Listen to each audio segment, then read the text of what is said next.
This is the new BMW 1 Series. It's got a new look, a posher interior, a revised engine range, and quite a few features that you only normally find on bigger, more luxurious cars. However, the range now starts from £31,000, though this particular car I have here is £42,000, and it's not even the range topper.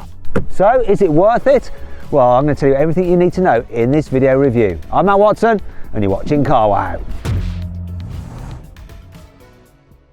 I'm going to start off the video with the inside of this car because I don't think any small hatchback feels so much like a big car or is as luxurious feeling as this new 1 Series. So, chills on the dash feel lovely and squidgy. The design is pretty cool. Every single model gets this huge widescreen touchscreen here as well. Well, this part's a touchscreen. That's your digital driver's display. It's very responsive, look at that, and the colours are crisp and nice. The only problem is I find it a little bit confusing to use at times. So, yeah, you have to go into this menu there like that. I think older iDrive systems were better. Speaking of which, older iDrive systems had a swivel wheel, so if you didn't want to use a touchscreen, you could use a little wheel to turn to operate things. Not on this car, they've gotten rid of it. The digital driver's display is better than on previous BMWs though. There's lots of different views you can do. You can swipe through different menus and looks and stuff like that. It's got loads of information there for you. Plus, this particular car is optioned with a heads-up display. However, it is not all rosy. You see, if you dig a little bit deeper on this car, you'll find some materials that are worse than I've seen on any other BMW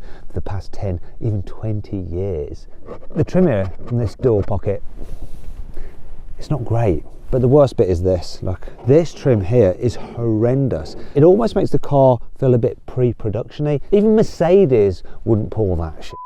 That bit of trim is the kind of thing that you'd find on something like a Dacia, not a BMW. Also, the sun visors feel horrible and cheap as well. What's that all about?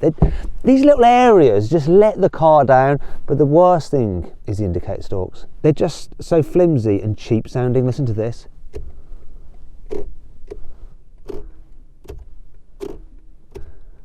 It's like a Kia from about 20 years ago. What is going on? That's not something that I'd expect from a car costing 20 grand, let alone one that's £42,000. But maybe I'm being a bit harsh.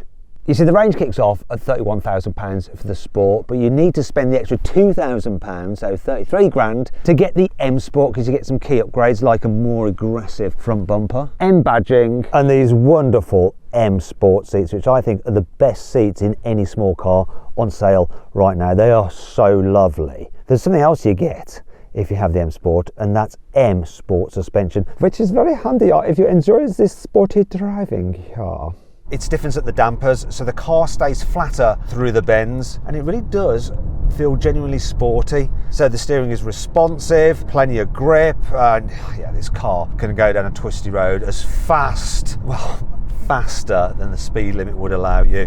This normal version of the 1 Series does have a hot hatch vibe to it, it really does. And it's good fun, which could be what you're looking for. However, there is something you need to know. Believe it or not, BMW has removed the diesel engine from the 1 Series lineup. Why? Now all you can get is a 1.5 litre 3-cylinder turbo petrol with 170 horsepower. Actually has a mild hybrid system, so it's boosted by a little electric motor. And then there is the 2 litre turbocharged petrol in the M135i, which puts out 300 horsepower. That car's all-wheel drive. This one, which is the 1.5, is front-wheel drive, but all versions have an automatic gearbox. No manual is available. Anyway, what does that mean for the performance? This car is supposed to do 0 to 60 in 7.8 seconds, so let's see what it can really do. Now, the road is a little bit damp. You don't have a launch control on this particular model, so I'm not sure how it's going to play out. Let's do it anyway. Brake boost it. A little bit of wheel spin. Come on. Did a bit of a short shift there into third, but here we are. Oh, 0 to 60 in 8 seconds.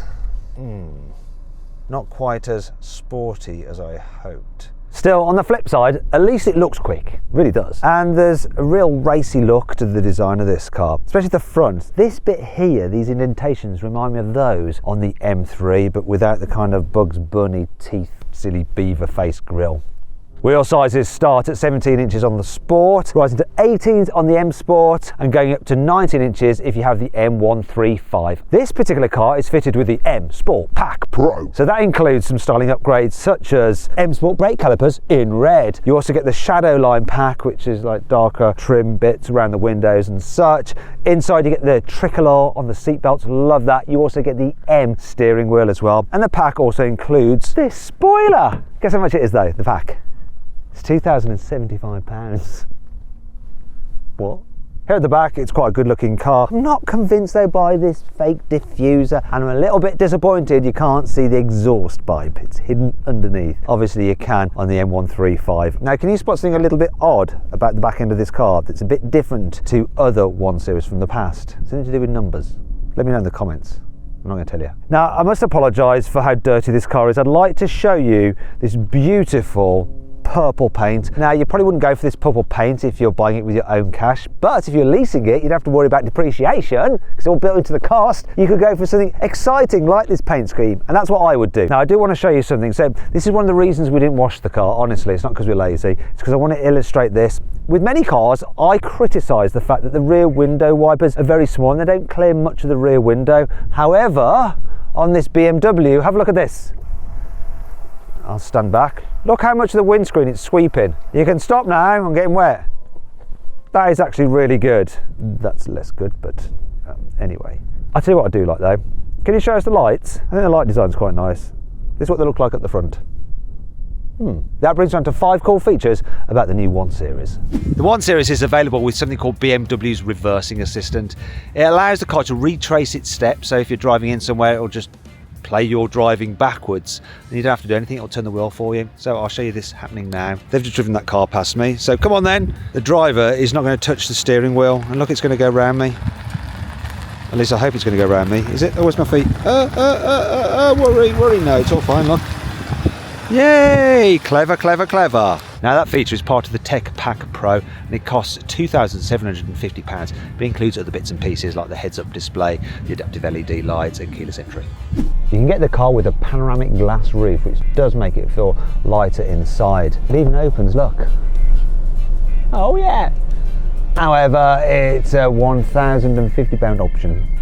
You can get the car with the Harman Kardon surround sound system and it's absolutely banging. However, it does cost an extra £550. You can choose from these different colours of interior lighting and they'll display here and other parts on the edge of the dash. But when you go into sports mode, look, you get the M tricolor colour. Lovely. You can get proper 3-way folding seats, so with through loading. Look at that. Nice. Nice. I like that. There is a £175 option.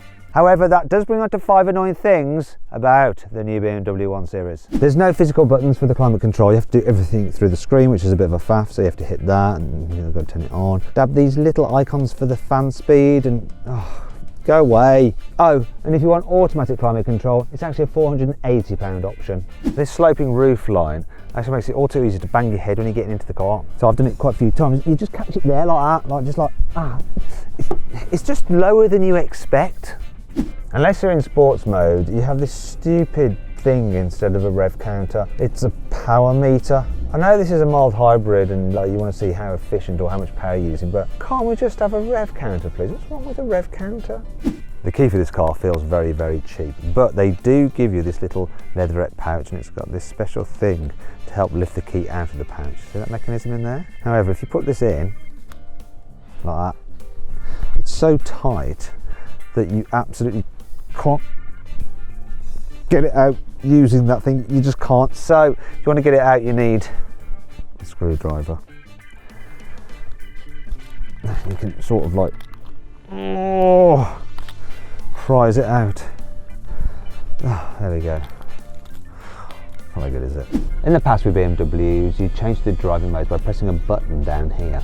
Now there's still a button down here to press, but that doesn't change the mode. Look, it just brings up a menu and then you have to press the blooming screen. So it's now a 2-step process. It's a bit of a faff when you're trying to get into sport. So I know I want to go into sport. I'm obviously going to be driving quickly, but I'm going to take my eyes off the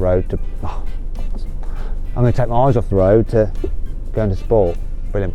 You see, when you're driving at lower speeds or, you know, pulling in or out of junctions and you need a sudden burst of pace, like you put your foot down, and if you're in normal mode, the engine and gearbox can just be caught floundering. Whereas if you go into sports mode, like that, and I do the same, it's just on it much quicker. Now there's another thing with this car that isn't as good as its competitors, and that's the turning circle. You see, it's 11.7 meters. Its competitors are around the 11 meters mark. Let's just test out the maneuverability. I'm going to put the camera thing up because I'm going to use this for help.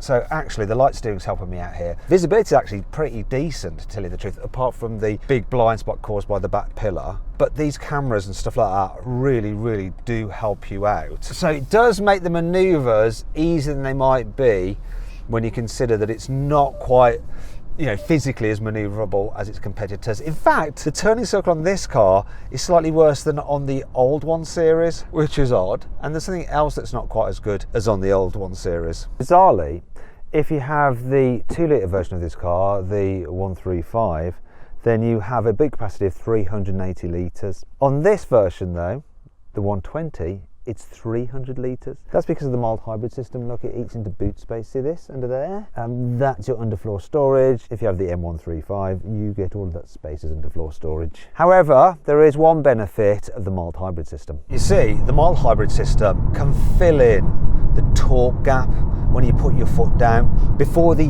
turbocharger spools up. So in other cars, you put your foot down and like you got to wait for a second until the car comes on boost, then it finally starts accelerating. Whereas this, there's just like on it that little bit sooner, which just makes the engine feel more responsive. And often you forget that it's just 1.5 litres. It feels pretty rapid when you just dab the throttle. That's good. See what's also good, it's reasonably relaxing to travel in. These seats are lovely, the way they hug your body. There's hardly any wind noise, just the odd flutter from around the big door mirrors. The only thing you really notice is the road noise from the tyres. That's similar to the old 1 Series. So too is the economy. So this particular version is supposed to do about 47 miles to the gallon. I'm averaging 42, but then that's what I'd expect from the previous generation 1 Series. And there's something else that's similar to. In the back, it feels about as spacious as the old 1 Series. So, knee room, it's all right. Headroom, I'm fine, but really tall people might struggle. So it's not great for carrying 3 people in the back at once. It's a bit of a squeeze. Why are we still here? Just to suffer? And people over 6 foot, especially if they're on the outer seats, are going to end up banging their head against this curved roof line here. When it comes to fitting a baby seat,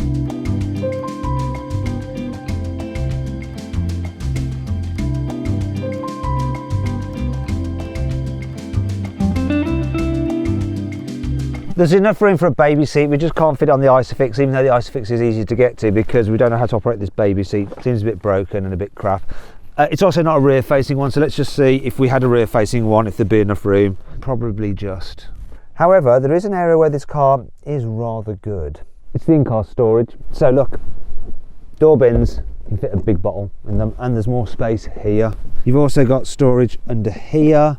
The glove box, it's not the largest, but it's still a reasonable size and shape. You've got 2 cup holders here. You've got your wireless charging pad there. You've got 2 USB-Cs and a 12-volt socket. There's 2 more USB-Cs here. And if I fold this down, we've got 2 cup holders, plus the door bins in the back, a large. Go on, go on, go in, go in. Oh, yes. So, how does that affect my verdict? Should you avoid, consider, shortlist, or just go right ahead and buy the new BMW 1 Series? Well, I reckon you should shortlist it. It really is a good, premium feeling small car. It's just a little bit expensive.